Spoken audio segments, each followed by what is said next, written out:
The journey to directing 608 was as difficult and had as many ups and downs as the character. I definitely had to build a trust with the network, studio, the producers, and showrunner of our show, and also build the trust of my fellow actors, you know.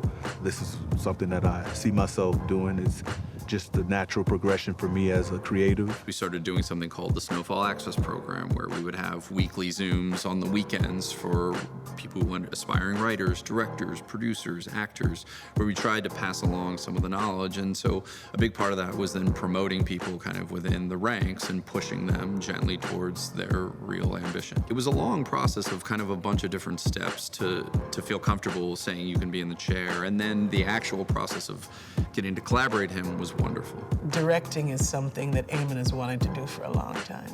And just to see him, to hear him, action and cut, you know, just to hear that deep African man's voice claiming his director's chair's place, seat energy, and living in it. He directed episode 8, which is a really dark episode this season, and he was able to put forward many brilliant ideas and make it light.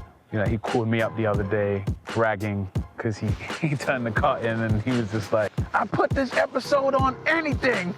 Every director, nobody could play with me. I was like, classic Eamon Joseph.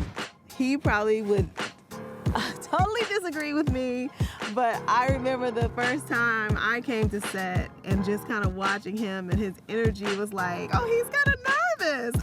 Oh, this is so cute. But he did such a great job at making the set his. He walks around with this boombox playing loud music. The first day, you're like, could you turn that music down, please? But after a while, you kind of miss it when it's off. I was surprised when I heard, just because I didn't even know that was something he was interested in.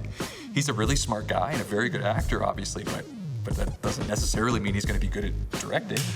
And he just did a really amazing job. I was really proud of him. And sometimes I feel like directors can come in and it's not their show. You know, they come in for an episode and they may never come back again. And there's nothing wrong with that. It's just like, it's a job. And this show matters to him. Very nice, guys. Very nice. One thing I will say about Eamon is he knows how to communicate to actors, obviously, because he's an actor. And he's a great actor. The chemistry between me and my big brother is, you can't get that with everyone. Being in the scene with Damson is one thing, especially for 6-7 years. You start knowing like, oh, he's about to eat this scene. Those are the special moments that you would only know because you've had that time, years and years of working with him, to know that these are the places that he feels is special for him as an actor, for the character, for the story. Henry! Come on! Oh! Okay, come on. Again. He embodied John Singleton. There were many moments he was talking to us and he was doing the same stuff that John did. I think it's something about the body language, the way he was looking at you, because John was very emotional and instinctive guy.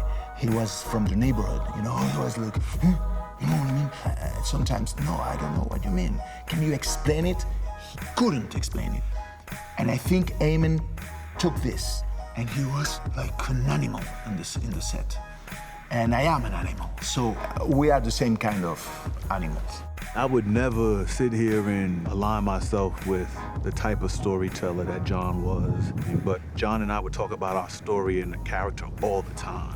And as I prepared to direct, I did want to embody his passion, the fun, the charisma in which he made everyone feel warm like a family on set.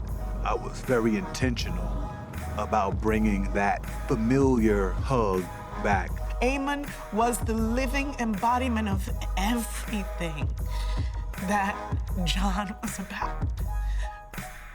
That's what John was about. I'm glad that I was given this opportunity. I feel like episode 608 is one of the things I'm most proud of with my experience with Snowfall. He did an amazing job. I'm so proud of him. The expectation was that he continues to be a director. This is not a vanity gig. This is like, now you're gonna go be a director in your career. And I hope that we set him up for success.